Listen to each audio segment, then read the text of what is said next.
Una Park stared at the message on her screen for the 5th time that morning. The words did not change, but she still could not believe them. The Galactic Council wanted her to come to their meeting. Not just any meeting, but their most important. Gathering in 300 years. She rubbed her tired eyes and looked around her small office at Seoul University. Books about alien languages covered every shelf. Her computer showed half-finished research papers about how different species talk to each other. Nothing in her quiet life as a teacher had prepared her for this moment. The door to her office opened with a soft beep. Hyun Kim walked in, wearing the dark blue uniform of Earth's diplomatic service. His face was serious, but his eyes showed excitement. "Dr. Park," he said, bowing slightly. "I am Ambassador Kim. I think you know why I'm here." Una nodded slowly. "The message from the council. Is it real?"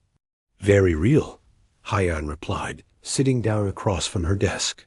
"In all of human history, no one from Earth has ever been invited to speak at the Galactic Council. You are the first." Una felt her hands shake a little. She had spent years studying alien cultures, but only through books and recordings. She had never actually met an alien face to face. Now they wanted her to speak to hundreds of them. "Why?" "Me?" she asked. "There are other people who know more about space politics. Military leaders, trade experts, diplomats like you." Hyun smiled. "Because you understand something they do not. You know how to talk to different kinds of people and make them understand each other. The Council has been watching your work on interspecies communication. They chose you specifically." Una walked to her window and looked out at the busy streets of Seoul. Humans hurried past, going about their daily lives. They had no idea that their entire species was about to be judged by alien civilizations. What do they want to know? She asked. "Everything," Hyun said. "Humans have been in space for only 200 years. But in that short time, we have changed everything. Our colonies succeed where others fail. Our traders make deals that help everyone instead of just themselves. Our explorers make friends with species that have been enemies for thousands of years." Una turned back to face him. "And that bothers them?" "It terrifies them," Hyun said quietly. "The galaxy has been stable for a long time. Each species knows its place. They follow their nature and do not change. Then humans show up, and suddenly everyone starts acting differently." Una sat back down and picked up a photo from her desk. It showed her grandmother, Soonbak Park, smiling, in front of their old family home. Her grandmother had always told her that humans were special because they could choose to be better than they were. "When do we leave?" Una asked.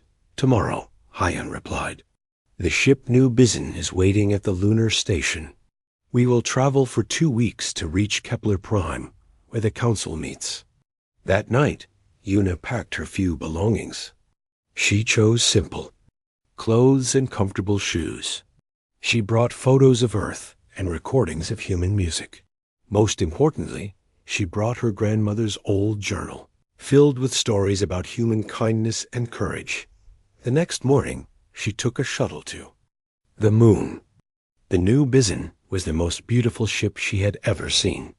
It was sleek and white, with the symbol of Earth painted on its side, a blue and green circle surrounded by stars. Minho Lee met her at the airlock.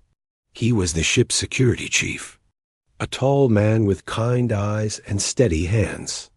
"Welcome aboard, Dr. Park," he said. "Do not worry. We will take good care of you." As the ship left Earth's solar system, Una stood at the observation deck and watched her home planet shrink to a tiny dot. She thought about all the humans living their lives down there. They were counting on her to represent them well during the long journey to Kepler Prime. Una learned more about what she would face. The Galactic Council included 847 different species from across the galaxy. Some were very old civilizations that had existed for millions of years. Others were newer, but still much older than humanity. Hyen showed her recordings of previous council meetings. The aliens were impressive and frightening. The Altarians looked like living crystals and thought in pure logic. The Centauri collective shared one mind across billions of bodies. The vegan empire had conquered hundreds of worlds with their military might. How am I supposed to talk to beings like that? Yuna asked as she watched a recording of a vegan war marshal destroying a meteorite with his bare hands. The same way you talk to your students, Hyan replied, with honesty and respect. Remember, they asked you to come. They want to understand us. Yuna spent her days preparing. She studied each major species and learned about their cultures. She practiced her speech in front of the ship's crew. But mostly, she thought about what made humans different from everyone else in the galaxy.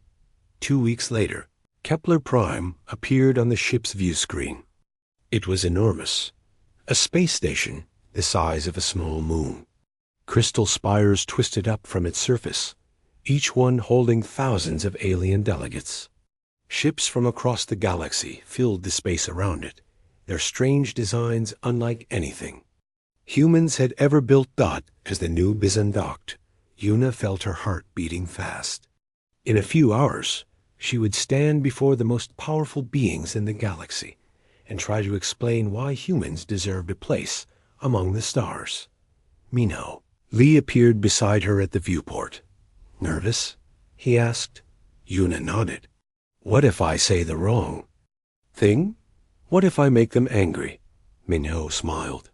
Then you will be doing exactly what humans do best, taking a risk and hoping for the best. That is why they fear us, Dr. Park. We dare to try things that others will not. As they walked through the station's corridors toward the council chamber, Yuna saw aliens of every shape and size. Some floated in bubbles of gas. Others moved on dozens of legs. A few looked almost human, while others were so strange she could not understand how they lived, but they all stopped to stare at her. The first human to ever walk these halls. The one who would either help humanity find its place in the galaxy or doom her species to isolation forever. At the entrance to the council chamber, Yuna paused and took a deep breath. Her grandmother's voice echoed in her memory. Remember, child, we are all just people trying to do our best. She stepped forward into the chamber, ready to show the galaxy what it meant to be human. The council chamber was the largest room Yuna had ever seen. It stretched out like a vast bowl, with seats rising up in circles all around her. Each section was built for different kinds of aliens. Some needed water, others breathed different gases, and a few floated in pure energy fields. Yuna stood at the center on a small raised platform. Hundreds of alien eyes looked down at her. Some were huge and black, others glowed with inner light, and many were shapes she had never imagined. The silence was so complete she could hear her own heartbeat. A voice spoke from everywhere at once, translated into perfect human language by the station's computers. Dr. Yuna Park of Earth, you stand before the Galactic Council as a representative of humanity. We have questions that need answers. The speaker was Counselor Thexfer of the Altarians. His body looked like a tall crystal sculpture that pulsed, with blue and white light. When he spoke, the light grew brighter. Your species has been traveling in space for only 200 years, Thexfer said. This is nothing compared to our civilizations. Yet your colonies do things that should be impossible. Where others fail, you succeed. Where others find only death, you find life. Explain this. Yuna had practiced this moment many times, but her mouth still felt dry. She looked up at the thousands of alien faces and remembered her grandmother's advice about teaching. Start with what people know, then show them something new. To understand humans, she began, you must first understand our home. Earth is not like other worlds. It is a planet of extremes. She gestured, and a hologram of Earth, appeared above her head. The blue and green sphere rotated slowly, showing continents and oceans. "This is the Sahara Desert," she said as the image zoomed in on a vast sea of sand. "The temperature can reach 50 degrees Celsius. Nothing grows here for thousands of kilometers. Humans live here and call it home." The hologram shifted to show snow-covered mountains. "This is Antarctica. The temperature drops to minus 60 degrees. The wind can knock down buildings. Humans live and work here too." Murmurs rippled through the chamber. The aliens had studied Earth's data, but hearing it described this way was different. "Your planet is trying to kill you," called out a delegate from the Tau Ceti system. "Why did your species not evolve to match one environment perfectly, as we did?" Una smiled. This was the key point she wanted them to understand. Because our planet kept changing. Ice ages came and went. Volcanoes destroyed entire regions. Earthquakes split the ground. Floods covered the land. If humans had become perfect for one environment, we would have died when that environment changed. The hologram showed Earth's history, ice sheets advancing and retreating, continents drifting apart, species appearing and disappearing. So instead of becoming specialists, we became generalists. We learned to adapt. A human from the desert can learn to live in the frozen north. A human from the mountains can learn to sail the oceans. We had to become flexible to survive. Hive Queen Zelandra of the Centauri Collective spoke next. Her voice came from 1,000 small creatures that moved together as one. "Adaptation explains survival, but not success. Our reports show humans doing impossible things. They sacrifice their own lives for strangers. They help competitors succeed." "This makes no sense." Una nodded. She had expected this question. The aliens saw everything through the lens of survival and logic. They could not understand why humans would act against their own interests. "Let me tell you about Jaewon Choi," she said. "He was a firefighter in the city of Bizen. 3 years ago, an apartment building caught fire. Jaewon went inside to rescue the people trapped there. The chamber was completely quiet now. Even the aliens who did not understand human emotion could sense something important was coming. He saved 17 people from that fire," Una continued. "Men, women, children. He had never met any of them before. They were not his family or his friends. On his last trip into the building, the roof collapsed. Jaewon died saving a little girl he did not even know." The silence stretched on. Finally, War Marshal Krekthol of the Vegan Empire spoke. His voice was like grinding stone. "This makes no evolutionary sense. Sacrificing oneself for unrelated individuals weakens the species. Does it?" Una asked. "That little girl grew up to become Dr. Somi Han. She spent her life creating medicines that saved millions of people across dozens of worlds. The man Jaewon saved became a teacher who inspired thousands of students. The woman he rescued started a charity that feeds hungry families." She paused to let this sink in. Jaewon's choice to risk his life created a chain reaction of good that continues to this day. His sacrifice made our entire species stronger. Counselor Veltar of the Andromedan Union leaned forward. Her species were known for their peaceful nature, but even they struggled with human behavior. But how did he choose to do this? Our people act according to our nature. Peacekeepers keep peace. Warriors fight. Builders build. Your species seems to choose their actions regardless of their nature. This was the question Una had been waiting for. She walked to the edge of her platform and looked up at the thousands of delegates. "That is exactly right," she said. "Humans choose." The word echoed through the chamber's translation systems. In some alien languages, there was no equivalent concept. The computers struggled to find the right meaning. "You see," Una continued, "humans are not controlled by their biology, the way other species are. A human born with the body of a warrior can choose to be a healer. A human with the mind of a scientist can choose to be an artist. We are not trapped by what we are. We can decide what we want to become. She gestured again, and the hologram showed human cities. But instead of focusing on buildings, it showed people, millions of people making millions of different choices every day.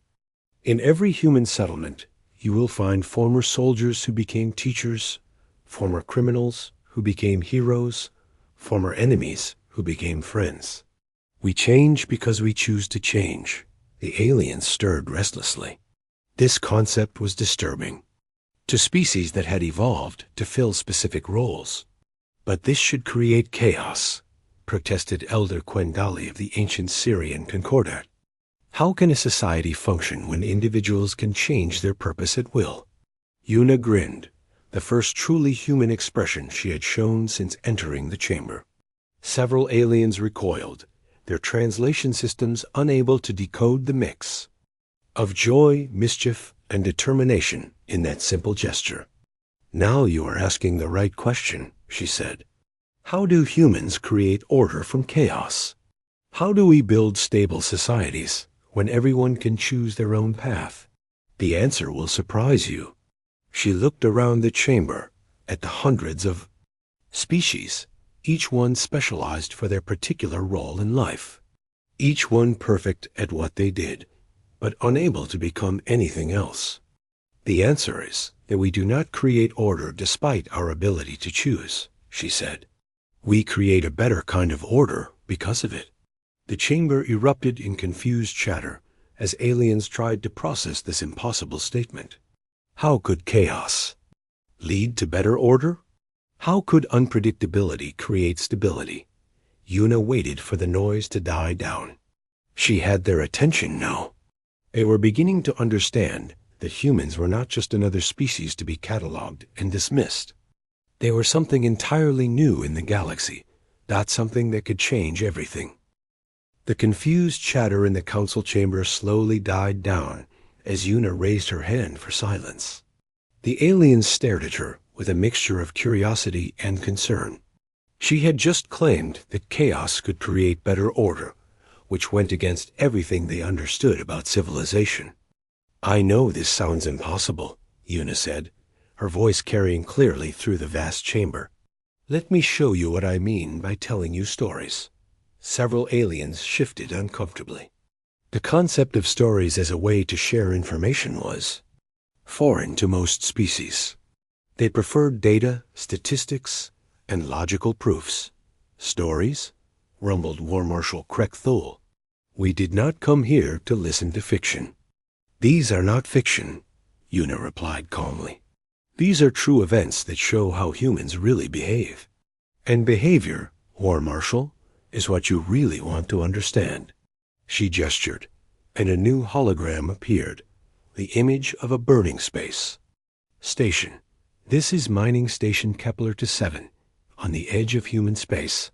Last year, a solar flare damaged its reactor. The station was going to explode in 6 hours. There were 400 people on board, humans, Altarians, and Centauri workers.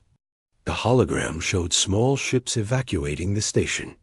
The evacuation ships could only carry 300 people. Someone had to stay behind. The chamber was quiet now. Every species understood the mathematics of survival. Some would live. Others would die.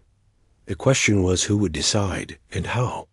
The station commander was Captain Nari O, Yuna continued.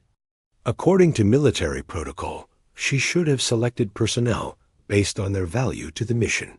Scientists and skilled workers would be saved first. But that is not what happened.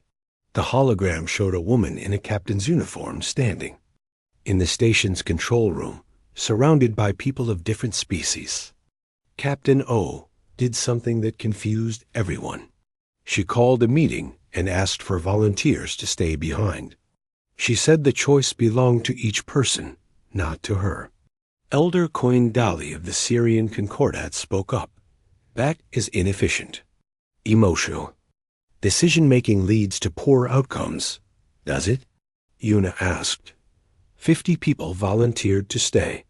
But here's what the captain did next. She refused to let anyone sacrifice themselves alone. She said if people were going to stay, they would all work together to try to save the station. The hologram showed the volunteers working frantically in the damaged reactor room. Those 50 people working together by choice rather than by orders managed to repair the reactor. Everyone survived. Murmurs rippled through the chamber again. This outcome had not been expected. You see, Yuna explained, when humans choose to do something, they do it with their whole heart. Forced obedience creates people who do the minimum required. Chosen duty creates people who do the impossible. Hive Queen Zilendra spoke, her 1,000 voices unified. But choice creates unpredictability. How can you build a society when you cannot predict what people will do? Yuna smiled. By building a society that works with unpredictability instead of fighting against it. Let me tell you about our colonies. A new hologram appeared, showing a planet with purple skies and strange twisted trees. This is New Shiju, one of our newest colonies. The planet has gravity that is too strong, air that is too thin, and seasons that last 3 Earth years each. The image zoomed in to show a bustling city filled with humans and aliens working together. When our colonists arrived, they studied the planet's challenges. But instead of trying to make the planet more like Earth, they asked a different question. How can we become the kind of people who can thrive here? She gestured, and the image showed humans in modified suits, working alongside tall, thin aliens. They partnered with the native Kepler species, who were perfectly adapted to the environment. The humans offered technology and creativity. The Keplers offered knowledge and biological adaptation. But that makes the humans dependent on another species, protested Counselor Exver. This is a weakness. Is it? Yuna asked. The Keplers had been trapped on their homeworld for thousands of years because they could not build spacecraft. Humans had spacecraft, but could not survive on Kepler worlds. Together, they have now colonized 17 planets in the Kepler system. The hologram showed a fleet of ships with a unique design that blended human technology with Kepler biology. This is what humans do differently, Yuna explained. We do not try to conquer challenges alone.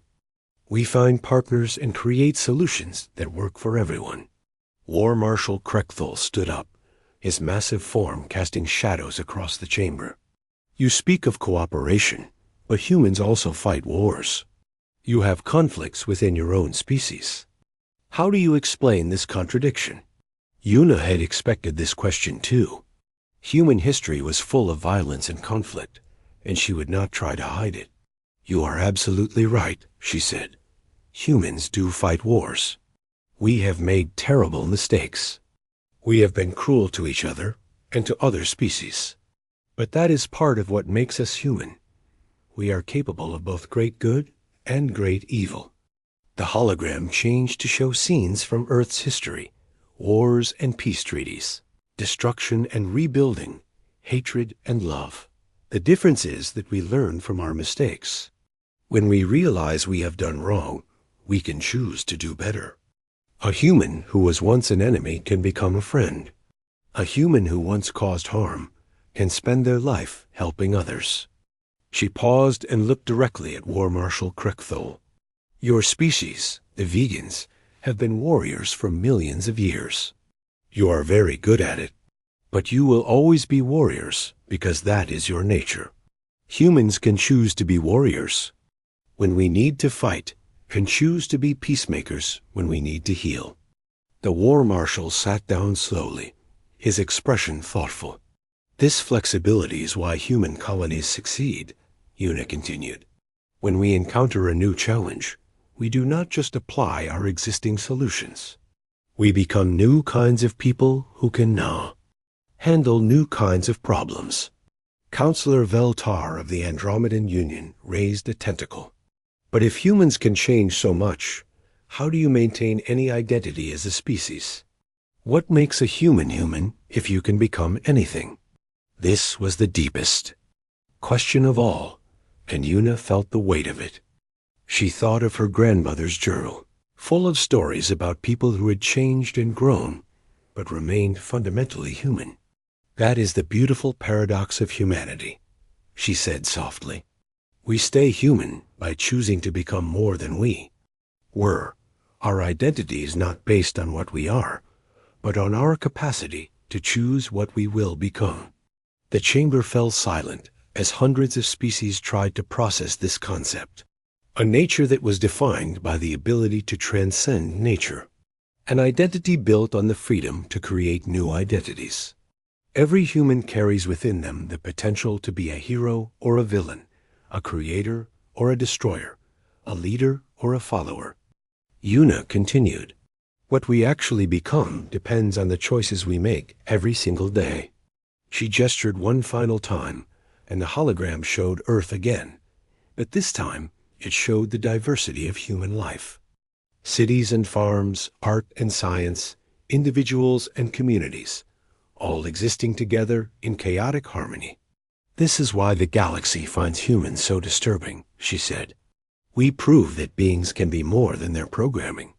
We show that choice is possible. And once that idea spreads, she let the sentence hang in the air. Every alien in the chamber understood the implication. If choice was possible, if beings could become more than their nature intended, then everything would change. The old order, with its neat categories and predictable roles, would crumble, and something new, something unprecedented, would take its place. The silence in the council chamber stretched on for long minutes. Una could see the aliens processing what she had told them. Some looked confused, others appeared frightened, and a few seemed excited by the possibilities. She had planted a dangerous idea in their minds, the concept that any being could choose to become something different. Finally, philosopher Prime Quendali of the ancient Syrian Concordat spoke. His species had existed for over 1,000,000 years and were considered among the wisest in the galaxy. Dr. Park, he said in his slow, measured voice, you present us with a paradox.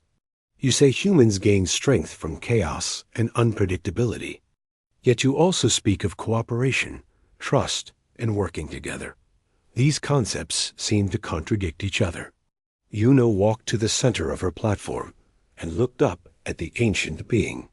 His form was barely visible, more energy than matter after eons of evolution. You are right to see the contradiction, she said. But what if I told you that contradiction itself is humanity's greatest strength? The chamber stirred with confusion. How could contradiction be strength? Let me tell you about engineer Dong-Yoon Park, Una continued. He works on our newest space station, Harmony Base, which orbits a planet shared by 7 different species. A hologram appeared showing a massive space station with sections designed for different alien environments. Ships of various designs, docked at multiple ports. At home with his family, Dong-Yoon is gentle and patient. He reads bedtime stories to his children and helps his elderly parents with their daily needs. With his human colleagues, he is competitive and ambitious, always, trying to solve problems faster and better than anyone else. The image showed the same man in different settings, playing with children, then working intensely with other humans. But when he works with the Altarians, he becomes calm and logical, matching their crystal-clear thinking. With the Centauri workers, he adapts to their group mind approach, contributing his ideas to their collective consciousness. With the vegan engineers, he shows strength and directness. The aliens watched as the hologram showed Dong-Yoon interacting differently with each species. How is this possible? Asked Counselor Lexfer. A being cannot have multiple natures. That is where you are wrong, Una replied. Dong-Yoon is not pretending to be different people. He is showing different aspects of his true self. All humans contain multitudes. We are many people within one person. She gestured, and the hologram showed human brains with their complex neural networks. Our minds are built for contradiction. We can hold opposing ideas at the same time and find truth in both. We can be individual and collective, logical and emotional, aggressive and peaceful, sometimes within the same hour. War Marshal Kreckthul pounded his fist on his chair. Impossible! A species cannot survive with such internal conflicts. You would have destroyed yourselves before reaching the stars. Una turned to face the War Marshal directly. We almost did destroy ourselves, many times. But each time we pulled back from the edge, we learned something new about balance. The hologram showed Earth's turbulent history, world wars followed by periods of cooperation, technological disasters followed by innovations, environmental destruction followed by healing efforts. You see, our contradictions teach us something that single nature species cannot learn. We understand both sides of every conflict because we contain both sides within ourselves. Young Counselor Pixara of the Tau Ceti Federation spoke up. Her species was barely older than humanity in galactic terms. But how do you function as individuals with so much internal conflict? Una smiled at the young counselor. Here was someone who might actually understand. We function because we have learned the art of choosing which aspect of ourselves to express. In each situation, Dongyun chooses to be gentle with his children because they need gentleness. He chooses to be competitive with his colleagues because competition drives innovation. He chooses to be logical with Altarians because that is how they communicate best. The hologram shifted to show human societies, cities where millions of complex individuals somehow manage to live and work together. This is humanity's secret. Una continued. We do not just adapt to our environment, we adapt to each other. And in doing so, we create something new. Elder Kwandali leaned forward with interest. Explain this creation process. When humans work with other species, we do not try to make them more human. Instead, we create new cultures that blend the best of both. On New Jeju, human creativity combines with Kepler biological wisdom to create solutions neither species could imagine alone. The hologram showed the colony world again, but this time focusing on the hybrid technologies and shared communities. Human Kepler children grow up speaking both languages, understanding both ways of thinking. They are not fully human or fully Kepler. They are something entirely new, and they are better than either parent species alone. The chamber erupted in shocked murmurs. The idea of hybrid cultures was almost unthinkable to most species. You create new species? Hive Queen Zilandra's 1,000 voices spoke as one, filled with amazement and horror. We create new possibilities, Una corrected. Not through genetics, but through choice and culture. We show others how to become more than they were, while remaining true to their essential selves. She paused and looked around the chamber at all the different species. This is why you fear us. Not because we are stronger or smarter than you, but because we prove that change is possible, that growth is possible, that becoming more than your programming is possible. Supreme Arbiter Zalgon of the Council spoke for the first time. His voice carried the authority of ages. You speak of change as if it is always good. But change can also mean destruction. Stability has kept the galaxy at peace for millennia.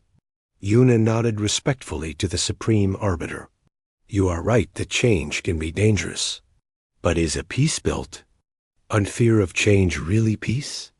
Or is it just a very long pause before the inevitable explosion? She gestured one more time, and the hologram showed the galaxy itself. Billions of stars, thousands of species, all locked in their predetermined roles. Every species here achieved greatness by mastering their nature. The Altarians became perfect logicians. The vegans became ultimate warriors. The Centauri achieved perfect unity. But what happens when those natures are no longer enough? The image zoomed in on areas where different species' territories met. Your borders are where they are, because each species can only survive in certain conditions. Your trade is limited, because each species can only produce certain things. Your alliances are fragile, because each species can only understand certain viewpoints. She turned to face the Supreme Arbiter directly. Humans do not replace these strengths. We connect them. We become bridges between species that could never understand each other before. The hologram showed human traders, diplomats, and explorers, working throughout the galaxy, creating new connections and possibilities. This is our gift to the galaxy, Una said. Not conquest or conversion, but connection. We help others discover new aspects of themselves while remaining true to who they are. Young Counselor Pixara stood up suddenly. Could ... Could our people learn these techniques? Could we develop the ability to choose and change? The chamber fell deadly silent. It was the question every delegate had been thinking, but none dared ask. The question that could change everything. Yuna looked at the young counselor with compassion. The ability to choose is not something that can be taught like a skill. It must be discovered within each individual. But yes, we believe all thinking beings have this potential. She paused and let her words sink in. The choice of whether to explore that potential, however, belongs to each species and each individual. We cannot force growth on anyone. We can only show that it is possible. The silence that followed was different from before. It was not the silence of confusion or fear, but the silence of beings contemplating possibilities they had never imagined.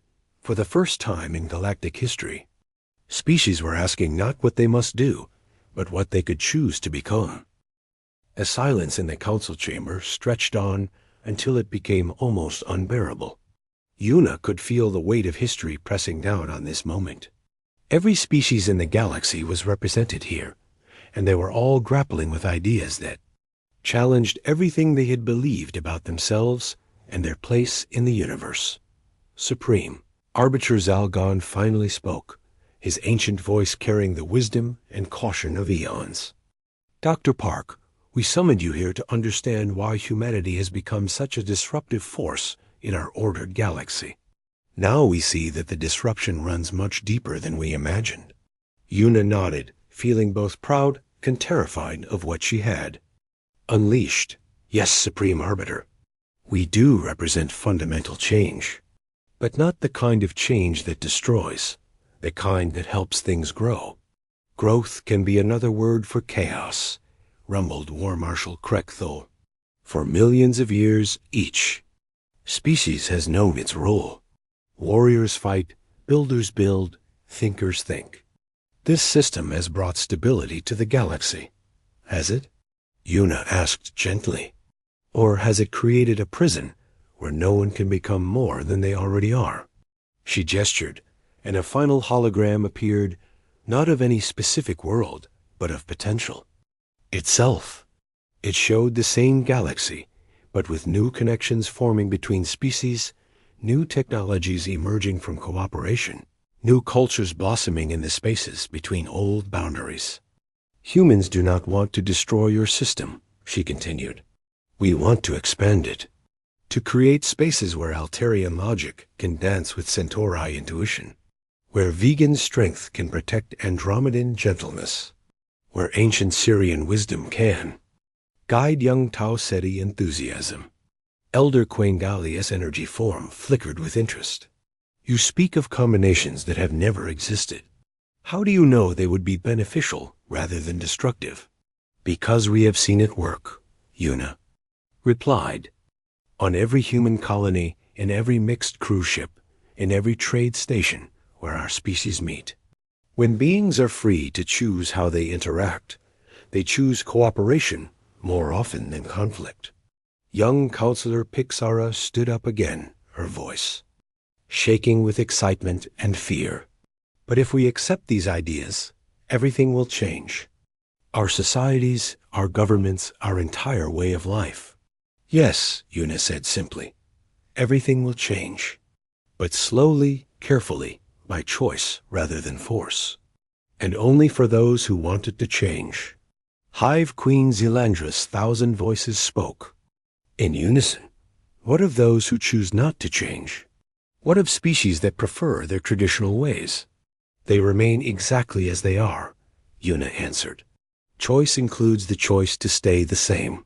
Humans do not impose our way of thinking on others. We simply show that alternatives exist. She looked around the chamber at all the different faces, some curious, some frightened, some hopeful, some angry. The galaxy is vast enough for both approaches, she continued. Traditional species can maintain their stability and perfection.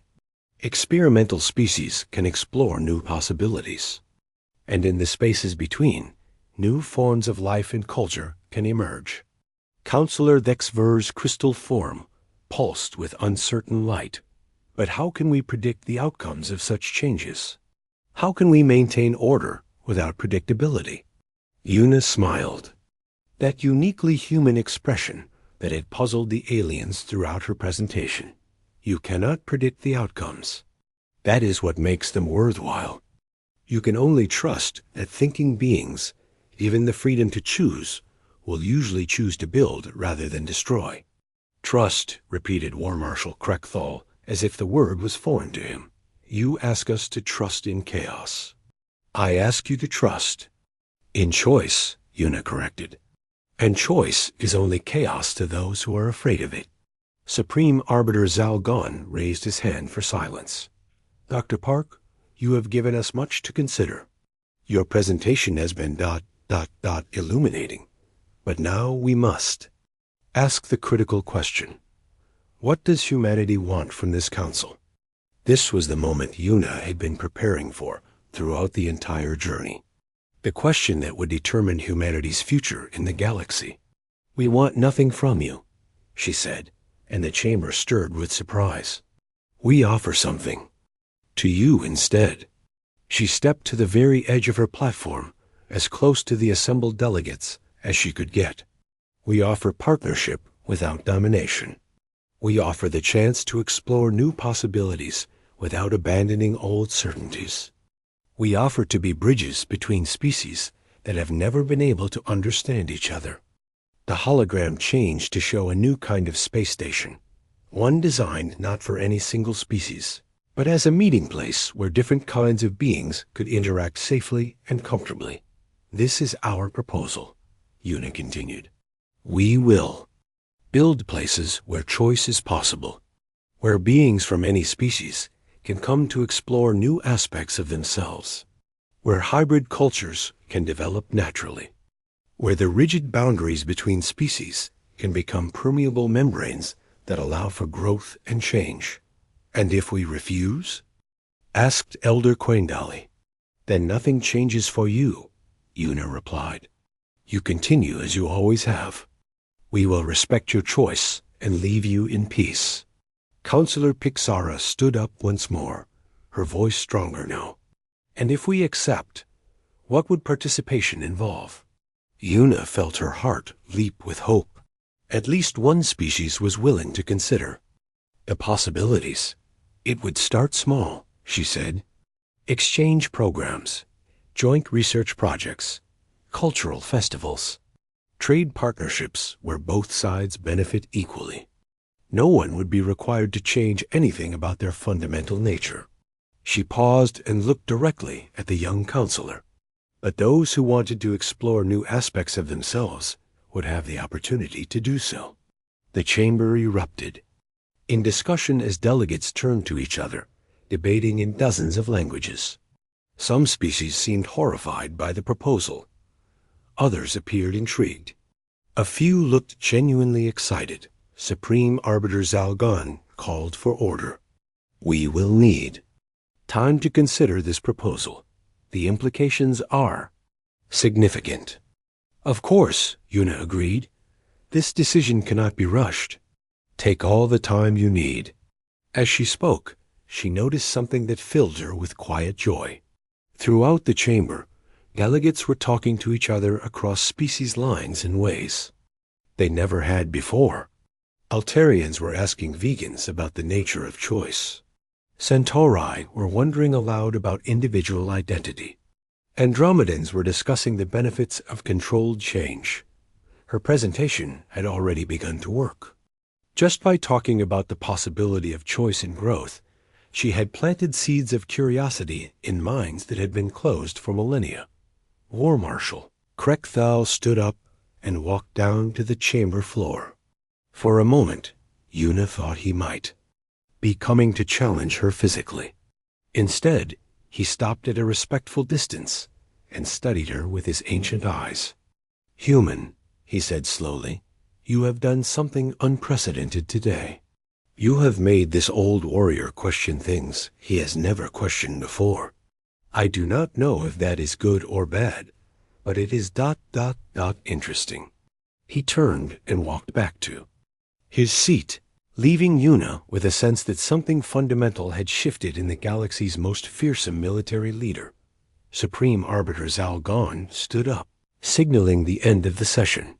"Dr. Park, you came here to explain humanity to us. Instead, you have challenged us to explain ourselves to ourselves. The Council will deliberate on what we have heard today." As the delegates began to file out of the chamber, many stopped to look at Una with new eyes. She was no longer just a representative of a strange new species. She was the herald of a new age, an age where beings could choose to become more than their programming intended. Ambassador Hyen Kim and Security Chief Minho Lee met her as she left the platform. Both men looked amazed and slightly worried. "Well?" Hyen asked quietly. "How do you think it went?" Una looked back at the chamber, where delegates from dozens of species were still talking excitedly among themselves. For the first time in galactic history, the rigid boundaries between civilizations were beginning to blur. "I think," she said with a smile, "we just accidentally started a revolution." As they walked back to the new Bizon, Una felt the weight of what she had accomplished. She had not just explained humanity to the galaxy, she had shown the galaxy what it could become. Whether that turned out to be a gift or a curse would depend on the choices that billions of beings would make in the days and years to come. But for the first time since leaving Earth, she felt truly hopeful. The universe was about to become a much more interesting place. Behind them, the council chamber continued to buzz with the most chaotic, hopeful, terrifying sound the galaxy had ever heard. The sound of civilizations choosing to change. And in a small cafe on Earth, an elderly woman named Soonbok Park read the news reports about her granddaughter's presentation and chuckled softly to herself. "That girl always did talk too much," she said to her newspaper. "Now look what she has done." The stars themselves seemed to twinkle in agreement.